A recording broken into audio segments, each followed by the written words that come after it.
Shindy Lufiana MC ajang LCC MPR yang digelar di Kalimantan Barat pada Sabtu, 9 Mei 2026, meminta maaf. Buntut ucapannya itu, ia juga banyak menerima pembatalan job MC.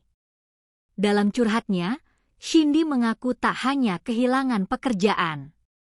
Namun ia juga merasakan sakit hati karena sikap sejumlah rekan sejawatnya. Dalam curhatnya, Shindy mengaku merasa dijatuhkan di tengah situasi sulit yang sedang dihadapinya. Curhatan emosional tersebut dibagikan melalui akun TikTok miliknya, @sinarbicara_by_Shindy. MC Selasa, 12 Mei 2026. Shindy mengaku sangat terkejut lantaran sampai ada seruan boikot dirinya sebagai MC. Ia juga mengaku kehilangan banyak pekerjaan atas kontroversi itu. Meski demikian, Shindy mengaku siap menerima semua konsekuensi sebagai bentuk tanggung jawab atas kesalahannya. Dan sampai akhirnya memang benar-benar semua harapan dan tuntutan netizen terwujud, aku hilang pekerjaan.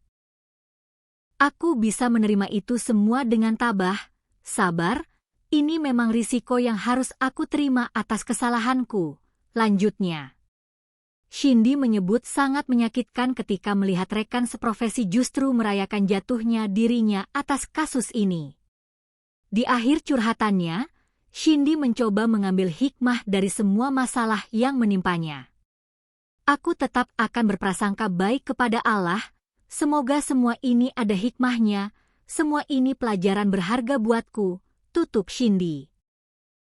Seusai polemik lomba LCC 4 Pilar MPR RI, Shindy juga telah menyampaikan permohonan maaf. Menurut Shindy, pernyataannya telah menimbulkan kekecewaan berbagai pihak khususnya peserta lomba yang merasa dirugikan dengan keputusan juri.